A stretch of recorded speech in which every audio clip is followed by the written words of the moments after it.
Public and private returns to education. And we've heard that investments in quality are the most important way to improve education, particularly teacher quality. So now I'll try to answer the question, what specific choices can we make about investments? So what evidence speaks to investment decisions in education programs and policies? Historically, not much. Education research has been long on description and short on prediction. We have a real problem in education research. We have difficulty distinguishing effects of programs from effects of who's in the program and who isn't. So both of the previous speakers have spoken about problems in detecting causality, and Bob referred to selection bias, and that's the problem that I'm talking about here. Take a program to develop teachers, to help them develop their skills. Can you tell whether this program is actually making a difference for teaching and for student learning? Well, what if all the good teachers want to go into the program? And then you see, how are the children doing afterwards? Oh, the teachers who were in the program, their children are doing the best. But you don't know if that's because the program added anything or if the best teachers went into the program. What if it's the worst teachers who went into the program because their principal told them, you're a lousy teacher, you better go to this program to improve your skills. And then you look at achievement afterwards, and the achievement of the teachers who were in the program is worse than the achievement of students whose teachers were not in the program. You might think, oh, this program is a disaster, when actually it made them less horrible than they would have otherwise. So we have this big problem in education research. Today, education research is becoming more evidence-based. Today, as contrasted with the past, we are much more often using research designs and statistical techniques that help us address selection biases. Our techniques are not perfect, but they're better than they were in the past, and we are certainly becoming more cautious about reaching causal conclusions based on the strength of the research designs to the degree to which they permit us to reach such causal conclusions. The Institute of Education Sciences in the United States is the research arm of the U.S. Department of Education, and it was created in 2002 with a very strong mandate to emphasize research that would allow causal conclusions. And it's not that all research funded by the Institute of Education Sciences relies on randomized trials to reach causal conclusions, but rather that research funded by this institute should use designs that are appropriate to the question. So research that does try to reach causal conclusions should have an appropriate design.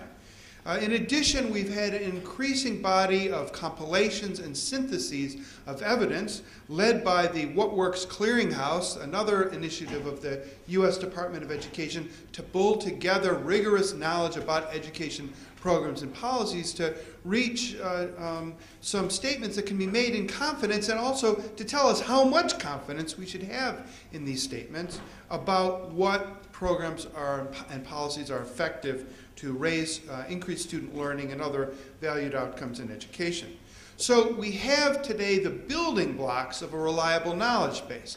I won't say we've answered or really made all that much headway in answering these important questions, but at least we've established a process and a procedure and a deeper understanding of what it will take to really answer the question that I've started with, which is, what does the evidence tell us about investments that we should make in education if we want to improve outcomes for students? So my comments will be based on evidence that can be reasonably interpreted as causal, or if I don't think the evidence is causal, I'll at least tell you so. However, even the best causal evidence may be context-specific. As much progress as we've made in distinguishing cause and effect in education, we know too little about what works for whom and under what circumstances. So this is particularly problematic when it comes to generalizing evidence from one country to an entirely different education system. So generalizing U.S. research to Israel when it comes to answering questions about programs and policies is problematic. I don't mean that we shouldn't generalize Rick's statement that teacher quality is fundamental. I'm pretty sure that generalizes to Israel and every other developed system, and every system probably. But when it comes down to trying to look at specific policy and program elements, I think it becomes much more problematic to generalize. So decisions about new investments in Israel, if based on international incentives, should be accompanied by rigorous local research to test the effects of these programs in your own context. So I'm going to talk about 3 types of investments that I think the research suggests that are most likely to pay off: investments in personnel, investments in tools, and investments in systems. As we've just heard in the previous talk, teachers have powerful effects on student learning. It matters a great deal to a student whether he or she learns with a more or less productive teacher. Unfortunately, the evidence on why some teachers are more productive than others is thin. And because we can say some teachers are more effective, but we can't say what it is that more effective teachers do, because of that, policymakers are now tending, as Rick explained, to just look at the results and make investment decisions based on the results. And so there are a number of programs, such as that in Washington, D.C., that look at teacher test scores, and in D.C. And other evidence as well, and dismiss teachers who are not measuring up. Now, the evidence, as Rick suggested, the evidence does support using student achievement growth as one component of a consequential teacher evaluation system.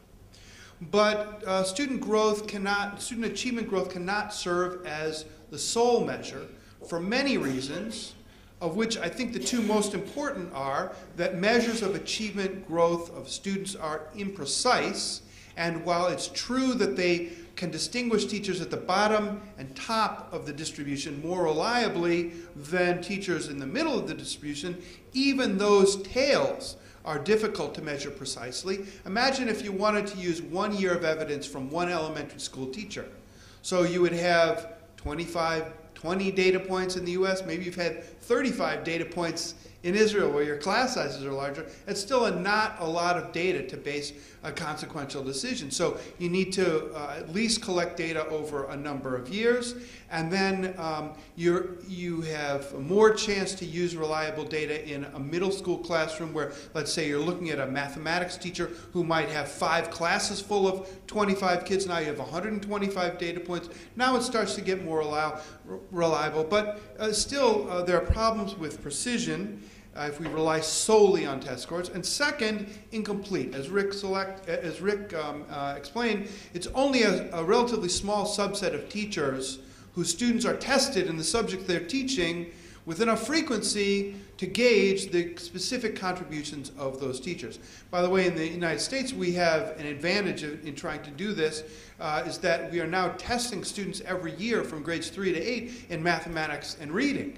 And you have to have that frequency of testing, at least that frequency of testing, if not 2 tests a year, so you can distinguish effects of teachers in 1 year from teachers in another year. So you need a lot of data, but even with that, it's somewhat imprecise and it doesn't capture the whole school. So you need additional sources of information if you want to judge what teachers are contributing to student growth and to make investment decisions based on that understanding. So we need to combine test results information with other sources of information. We need to conduct performance evaluation. Now, in the United States at least, performance evaluation of teachers has a undistinguished history. Principals routinely evaluate teachers by stepping into the classroom, taking the checklist and going check, check, check, check, check, ding.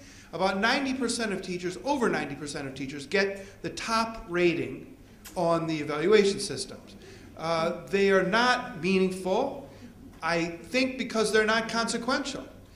Since these rating systems have not had any consequences, there's no incentive for a principal to do anything other than give the top rating and keep up morale, keep up good relationships, since if the principal gave a bad rating, wouldn't do any good, can't do anything with the teacher, so why bother?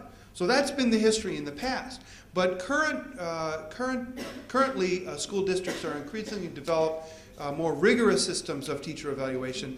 Rick gave the example of Washington, D.C., which has a very rich system of evaluation that includes observations as well as test scores where available, and are monitored over more than 1 year and starting to add up to something meaningful.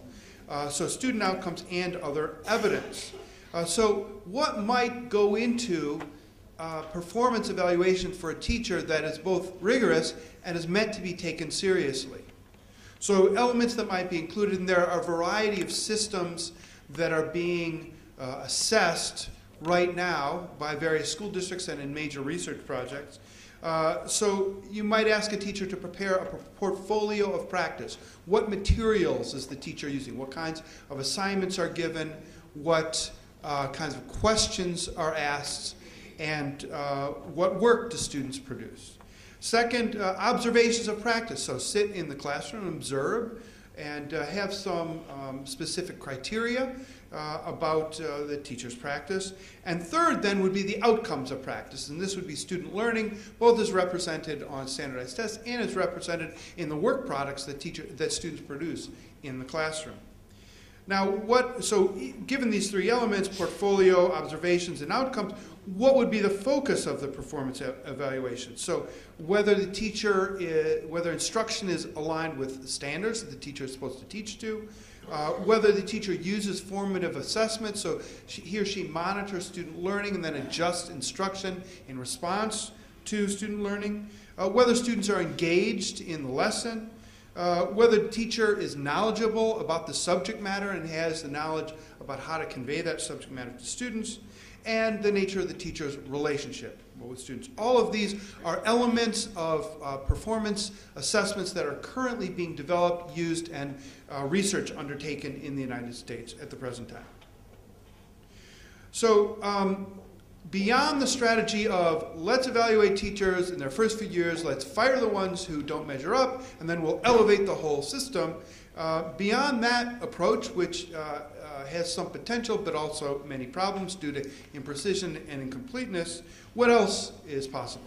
Well, the two alternatives that are most discussed are incentives and development. And these are often seen as opposing strategies. So one strategy says teachers could be much better than they are, and if we just motivate them, they'll work harder and identify new strategies and will elevate their performance. That's the incentives approach. The development approach says teachers want to be good, they just don't know how. So we need to develop them so they can improve their performance. Although these are often taken as mutually exclusive, they're not actually mutually exclusive, and both could be incorporated. Unfortunately, the evidence for the success of both of these approaches is not very strong, and so I'm not going to be able to say, use this incentive system and you'll get, that's what I wish I could do, but I can't. Nor can I say, use this development approach and that will improve your teaching force.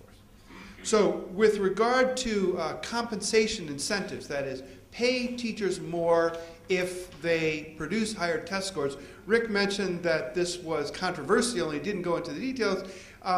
I don't think it's controversial. I think the results are disappointing, and the evidence that's coming out suggests that simply paying teachers more for producing better results is not an effective way of elevating teacher performance. So we have two new studies of this, one from Nashville and one from New York City. Both show no effects on achievement after 3 years, despite meaningful incentives. By the way, one of the problems with earlier research on that topic is the incentive teachers got maybe $1,000, $2,000, $3,000 extra, might not have been meaningful. Well, in Nashville, you could earn up to $15,000 additional salary, annual salary. So very significant increases in pay. Nonetheless, no effects on student achievement. And this is also irrespective of whether the awards were provided to teachers, individuals, as in the case of Nashville, or whether everybody in the school got a bonus, as in the case of the New York City study. Moreover, in the New York City study, they observed, and by the way, both of these were randomized studies. So in the case of the New York City studies, they observed instruction in the schools that were participating and in the schools that were not participating. They saw no differences in instruction. So apparently, the teachers in the incentive who had the chance to get higher pay weren't doing anything different from the teachers who didn't have the chance to get higher pay. And of course, if the teachers aren't doing anything different, you shouldn't expect different results. So it's important that I add, incentives may still help recruit better teachers into the profession. So I'm not saying that higher pay for teachers is a bad idea. What I am saying that given a certain teaching force, offering to pay them more if they produce higher test scores has not been an effective way to raise test scores. So this is the results of this is the Nashville study. The red line between 2006 and 2007 is when the experiment started. So Nashville, they said to all the teachers in Nashville, who wants to be in a program where if you produce higher test scores, you get more pay? And a lot of teachers volunteered. And then they randomly selected teachers, so some were eligible and some were not eligible. And then after 3 years, they compared the test scores of their students. And you can see that beginning over the 3 years of the experiment, 07, 08, and 09, the control and the experimental teachers, the achievement of students of control and experimental teachers tracked one another quite closely. There were no difference. It didn't hurt, but it didn't help either. So this then leads us to say, well, let's do development strategies. The ineffectiveness of compensation incentives for teachers might suggest that motivation is not enough to improve performance. Perhaps money is not a big motivator for teachers. After all, teachers often choose better working conditions even if it means less money. And you know, if teachers were motivated primarily by money, they probably wouldn't be teachers. But in these two studies that I cited, it's not like they were choosing better working conditions over less money. They had the same working conditions. It was produce higher test scores, get more money, and they still didn't produce the higher test scores. More likely, teachers are motivated by higher pay, but they lack the tools or the working conditions to perform better. So if I'm really motivated to do better, but I don't know what to do, then maybe I'm not going to get better results, even if I want to get better results, even if I want very badly to get that extra $15,000. If I don't know what to do that's different than what I'm doing now, maybe that's why I'm not getting better results. So what about investing in teacher development? Let's take the teachers we have, let's give them more knowledge and skills, and let's use that as a strategy for improvement. Well, on the one hand, there is an emerging consensus based on small-scale studies on the qualities of effective teacher development. So programs that help teachers learn to improve their practice seem to have a focus on teachers' knowledge of subject matter and how to teach that subject matter. They address teachers' classroom work and the problems teachers encounter in classrooms, such as classroom management issues. And they provide multiple, coherent opportunities for teacher learning over a sustained time interval. So they're not one-shot workshops, they're sustained and they're coherent. They build on one another. Interestingly, these programs are not the kind where you learn some simple tool that you take into your classroom tomorrow. Rather, they are long-term development, like helping teachers understand mathematics better so they can think of multiple strategies for teaching fractions instead of just following the one that's in the textbook. So on the one hand, there's some consensus about what constitutes effective programs of professional development. But their effects on student learning has not yet been verified in rigorous research. And even long-term content-focused teacher development does not guarantee enhanced performance because it's so difficult to scale up and to sustain over time. For example, if you're bringing a teacher development program to a large urban setting, you're going to have a lot of turnover. So you teach teachers in 4th grade to do X, the next year you don't have the same teachers in 4th grade, or maybe you don't even have the same teachers in the school. And so your investment, at least as far as that school is gone, is for naught. There's also substantial turnover of leaders. New leaders have different priorities. They may abandon this development program, move to that. We see a lot of that in education. In addition, there are financial constraints, and so if your budget is cut, you may decide not to invest in the future because you can barely get by with the investments of today. So I'll give you the results of a recent study of mine in Los Angeles. This was an effort to improve science teaching at the elementary level in Los Angeles. California has the lowest science, the second lowest fourth grade science test scores in the United States of all states, and Los Angeles has the lowest fourth grade science results in California. So it seemed like a good place to do an effort to improve elementary science learning. And we used a science instructional program that had been developed jointly by a team of researchers and by educators in the Los Angeles School District. It was called Science Immersion. The idea was that teachers and students would be immersed in the practice of doing science. And in small-scale pilots, this had seemed to be effective both at changing what teachers do and at raising students' achievement. So it seemed like a really good idea. Unfortunately, professional development failed to boost achievement in elementary science.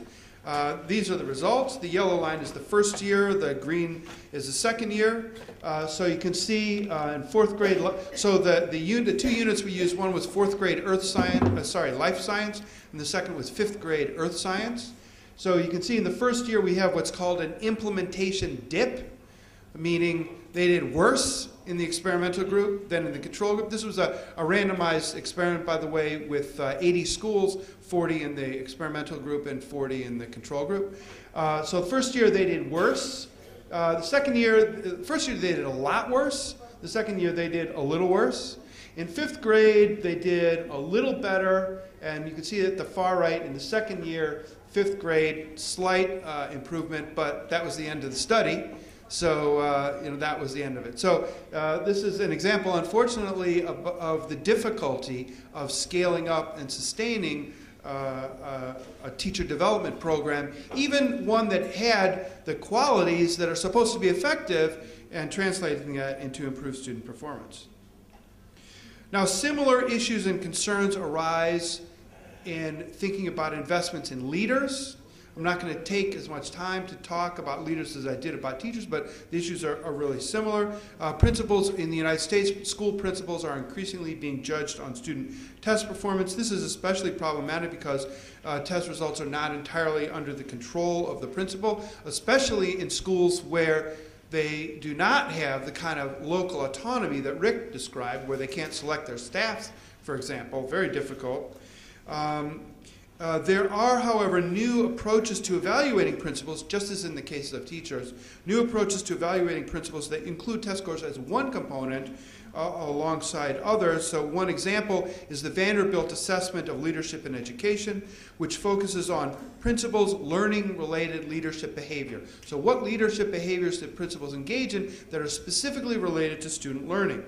And the types of behaviors this assessment focuses on includes planning, implementing, supporting, advocating, communicating, and mentoring. And there are specific definitions of what each of these is. I encourage you, if you Google Val Ed, you'll find out all about this. And then they look at 6 domains, both inside and outside the school. They look at these behaviors inside and outside the school in 6 domains. So they've done a national field trial that indicates that this approach to measuring principal behavior is valid and reliable. A convincing field trial, I think. However, their valid and reliable measure has not yet been linked to achievement gains or school improvement. So whether it's actually predictive of school improvement, we don't yet know. So beyond investments in personnel then, which I agree are extremely important but not the whole story, what other investments should we make? I'm going to talk about 3 types of tools: time, class size, and curriculum. Aside from personnel, time is a school's most precious resource. And this refers to both time for teachers to learn and plan and improve, and also time for student learning. And I'm now going to talk only about time for student learning. I could give you another lecture about how teachers should spend their time, but I don't have time. Correlational studies consistently indicate that increased time for learning, when students spend more time learning, they get higher achievement. This has largely been sustained in experimental studies, and there are several examples of this. First is comprehensive school reforms. These are approaches to reforming schools in a way that elevates student performance across the board. And the most successful of these tend to be ones that operate by increasing students' direct learning time. So, for example, Success for All, which is an elementary school improvement program that provides one-on-one instruction for students who are falling behind. The primary mechanism is increased direct instruction with the student on a very focused curriculum to elevate students' basic skills. And similarly, another program called Direct Instruction also operates primarily by increasing the amount of time that teachers and students are focused directly on learning. More broadly, there have been a number of studies of one-on-one tutoring that have indicated that this is a highly effective approach to elevating student achievement, and one could regard tutoring as essentially a way of increasing students' instructional time, and doing so in a very focused way, since it's one student and one teacher. Another example is in efforts to reform tracking programs. You know, tracking was when students are divided into the high, the middle, the low, or the honors and the remedial group, and usually works out really well for the people in the high group and poorly for people in the low group. So people have tried to improve by mixing students all together, and that usually works out badly for the students in the top group because the teachers direct their instruction to the middle of the distribution. So efforts to do mixed ability teaching more effectively have called on teachers to pitch their instruction at the top of the distribution and then provide extra learning time for students lower down in the distribution. So a couple of examples for this. There's something called the Blueprint for Reform from San Diego. Very nice study conducted by Julian Betts and his colleagues showed that of the elements of the reform, the ones that worked the best were this double and even triple instructional time for struggling students. Another example, 2 studies of a detracking reform in the East Coast by a researcher from Rutgers named Carol Burris, again showed that this mixed ability teaching worked, and they used this extra instruction time for students as the way to not water down the curriculum. Finally, one more point to support the claim that time is really important. The lack of instructional time is often the downfall of failed experiments, and my favorite example of this is a national study of instructional technology in the United States, which implemented a whole range of instructional programs that relied on technology, which in small-scale studies had been demonstrated to be effective. And in the national study, none of them were effective, and the main reason is because they weren't implemented well. For example, in middle school math, the technology was used 15 minutes a week. So not surprisingly, it had no effects on student achievement. In the Taub Center's 2009 report, relying on 2006 data from PISA, the authors report that Israeli schools spend more time on instruction than typical schools in other nations. However, the extra time is not spent on core academic subjects. So this is a graphic from the 2009 Taub report showing that so the blue bar on the left side, 48%, that's the percentage of 15-year-olds who report spending less than 2 hours a week in class on science. So almost half of Israeli 15-year-olds have science instruction less than 2 hours a week, according to this report. So not surprisingly, science scores are not at the top of the rank. Also, a much higher percentage of students than average report this in reading. The math instructional time is more similar to other OECD countries.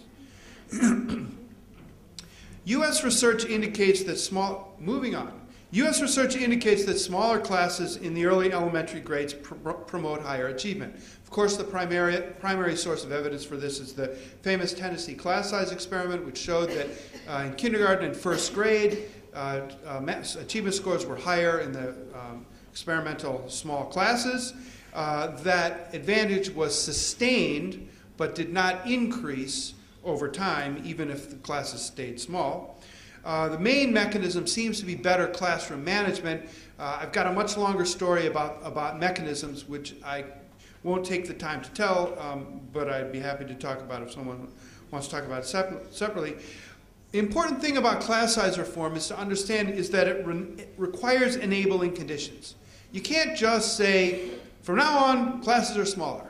Poof, higher achievement. They tried that in California, and it didn't work. They tried it on a statewide basis in California. It was unsuccessful. Why? Well, if you have smaller classes, you need more teachers. And if you don't have enough good teachers, then you degrade the quality of teachers. Also, if you have smaller classes, you need more classrooms. And if you don't have enough classrooms, you start putting students in trailers and in closets, which is what they did in California.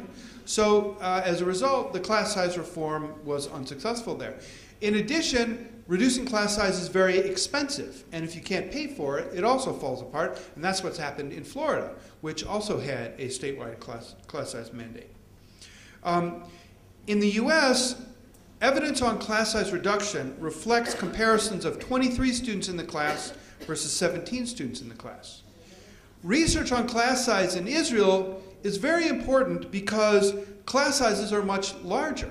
So the effects of class size reduction could be much greater, and in fact could occur in the higher grades as well, because the farther you go up in the school system, the larger the classes get, and so if the primary mechanism for class size reduction's benefits is on classroom management, you might expect that the benefits in Israel would be even greater.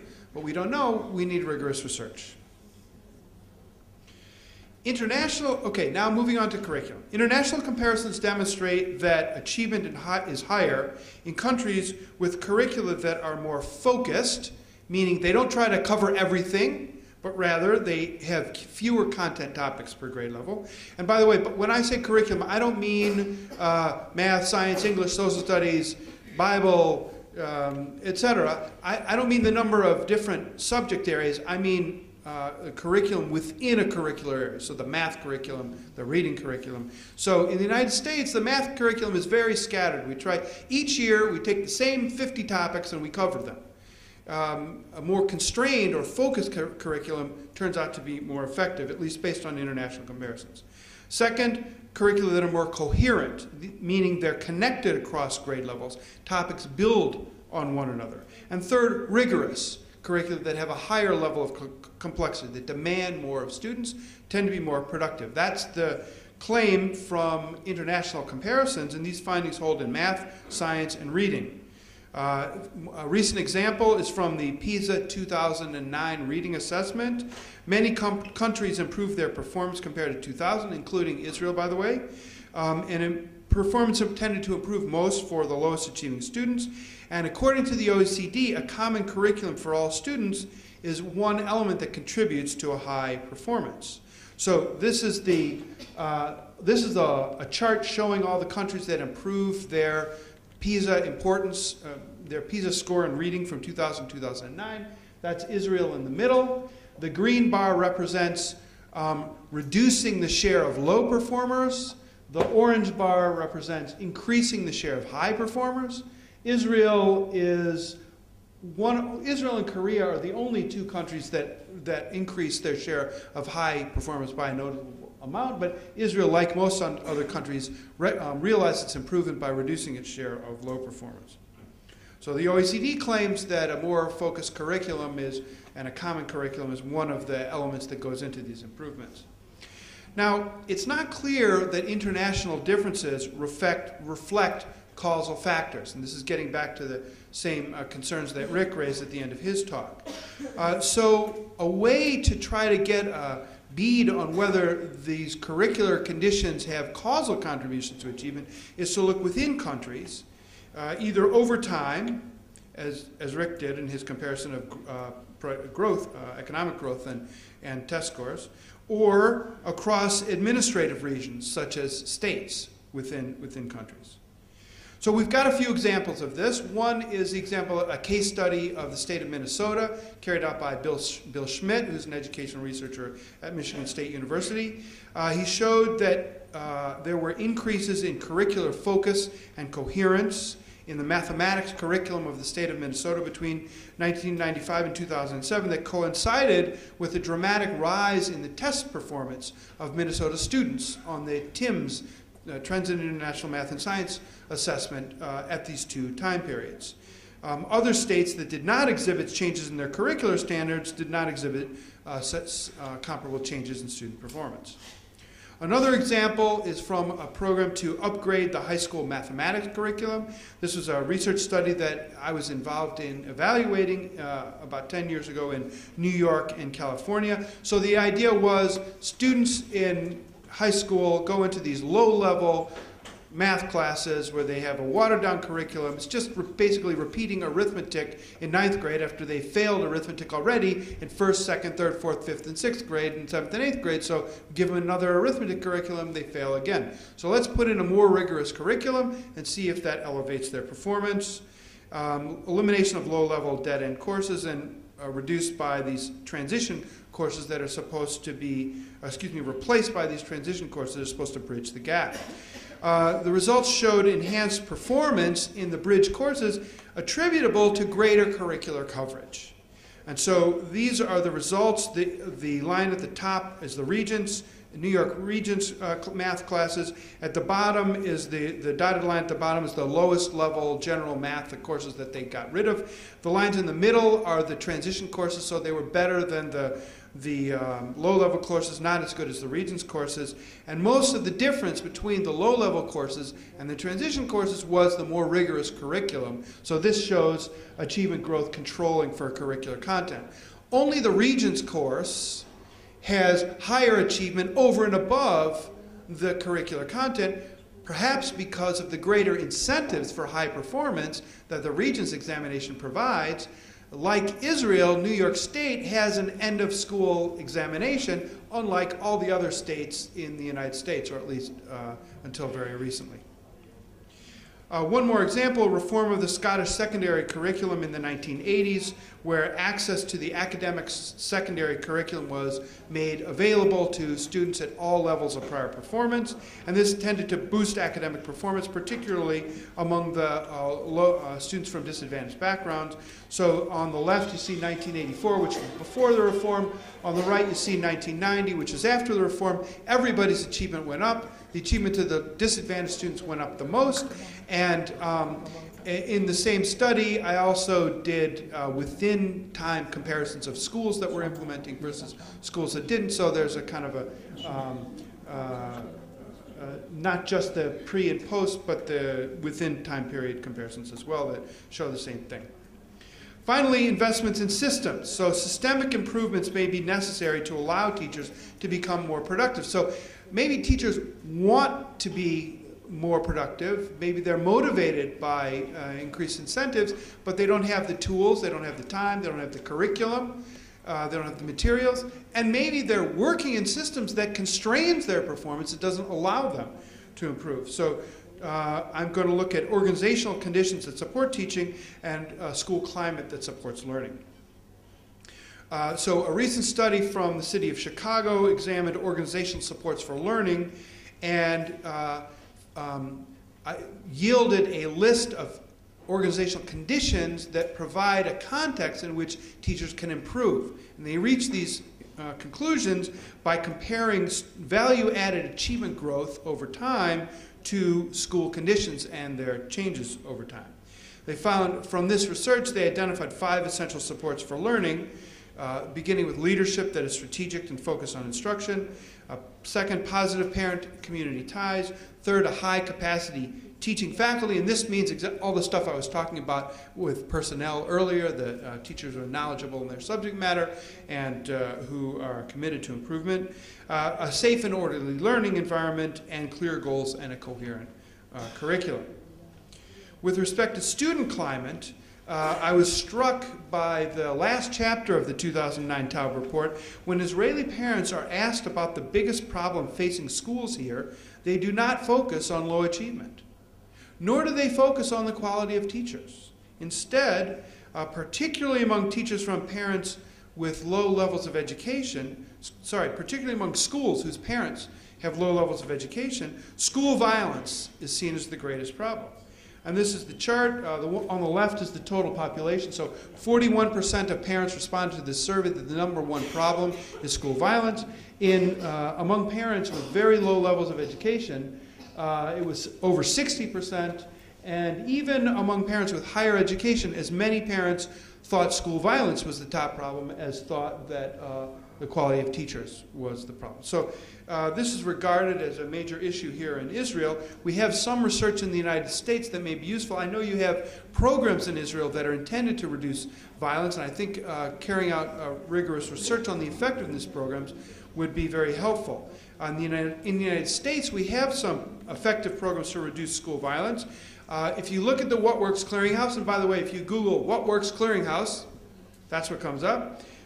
They have a section on what works in character education, and there are a number of programs that improve student behavior, including violence reduction. And by the way, they also tend to boost achievement. At least correlational research suggests that schools with more violence tend to have depressed achievement levels, and these experimental studies tend to bear that out. An example is a program called Positive Action, which uses 6 curricular units where there are classroom discussions and role-playing to try to diffuse and give students strategies for reducing conflict, and also helping students learn to use positive actions so they help them feel good about themselves. So it's not a self-esteem program where we tell everybody, you're so special. Instead, it's a program where we help students engage in positive actions, and that makes them feel good about themselves. There have been 2 experiments, one randomized and one quasi-experimental, involving 36 schools in Florida and 20 schools in Hawaii, and these have yielded lower rates of violent behavior and fewer suspensions, and lower rates of retention and grade, and also higher academic achievement. So I'm going to now just summarize the points I've tried to make. First of all, despite the advances we've made in using research to derive evidence that can serve as a basis of decision, our research-based knowledge is still limited. Investments in teachers and leaders do seem to be the key. Compensation incentives can be part of the plan, but on its own, performance pay is not enough to improve teaching and learning. Therefore, teacher development holds promise, but it is difficult to scale up and sustain. Teaching is more effective when better tools are available, such as more time for instruction, such as small classes in the early elementary grades, if space and personnel are available, and curricula that are more focused, coherent, and rigorous. Investments in systems may also pay off. Greater learning is more likely in schools with more supportive professional climates, and programs are available to address the major challenge of school violence. Research in all these areas are needed to identify which programs and policies work in the specific Israeli context. Thank you.